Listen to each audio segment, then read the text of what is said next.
بسم اللہ الرحمن الرحیم۔ السلام علیکم۔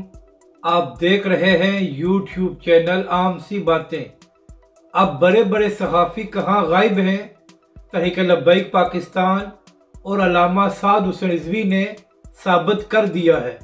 اس ویڈیو میں ہم اسی کے متعلق بات کریں گے۔ ناظرین کرام، جب علامہ خادم حسین رضوی علیہ رحمہ زندہ تھے تو اس وقت بھی اور اس کے بعد بھی جب بھی تحریک لبیک پاکستان نے کوئی لانگ مارچ کیا یا دھرنا دیا تو پولیس کی جانب سے تحریک لبیک کے کارکنوں پر شدید ترین شیلنگ کی گئی، جس کے بعد حالات خراب ہوئے اور امن بھی برباد ہوا۔ مگر افسوس کی بات یہ ہے کہ ہمیشہ ہی بڑے بڑے صحافیوں نے تحریک لبیک پر الزام لگایا کہ یہ لوگ پرامن دھرنا نہیں دیتے اور راستوں کو بلاک کرتے ہیں، مگر ان صحافیوں کو کبھی یہ توفیق نہیں ہوئی کہ یہ کہہ سکیں کہ پولیس نے تشدد کر کے حالات کو خراب کیا ہے اور تحریک لبیک کے لوگ پرامن طریقے سے آ رہے تھے۔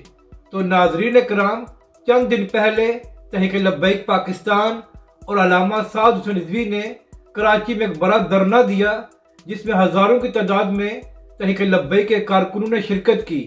مگر یہاں پر اہم بات یہ ہے کہ اس دھرنے میں ایک گملہ بھی نہیں ٹوٹا اور نہ ہی کسی نے راستہ بلاک کیا، کیونکہ پولیس کی جانب سے تحریک لبیک کے کارکنوں پر نہ ہی شیلنگ کی گئی اور نہ ہی تحریک لبیک کے کارکنوں پر تشدد کیا گیا، جس کی وجہ سے حالات خراب نہیں ہوئے۔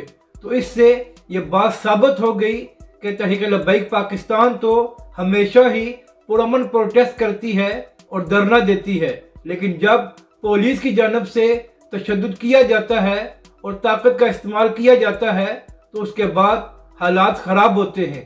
تو اب میرا سوال ہے عمران ریاض خان صاحب اور محمد مالک صاحب جیسے بڑے بڑے صحافیوں سے کہ کیا تحریک لبیک پاکستان اور علامہ سعد حسین رضوی نے یہ بات ثابت نہیں کر دی کہ وہ پرامن جماعت ہیں اور تحریک لبیک پاکستان کا دھرنا ہمیشہ ہی پرامن ہوتا ہے؟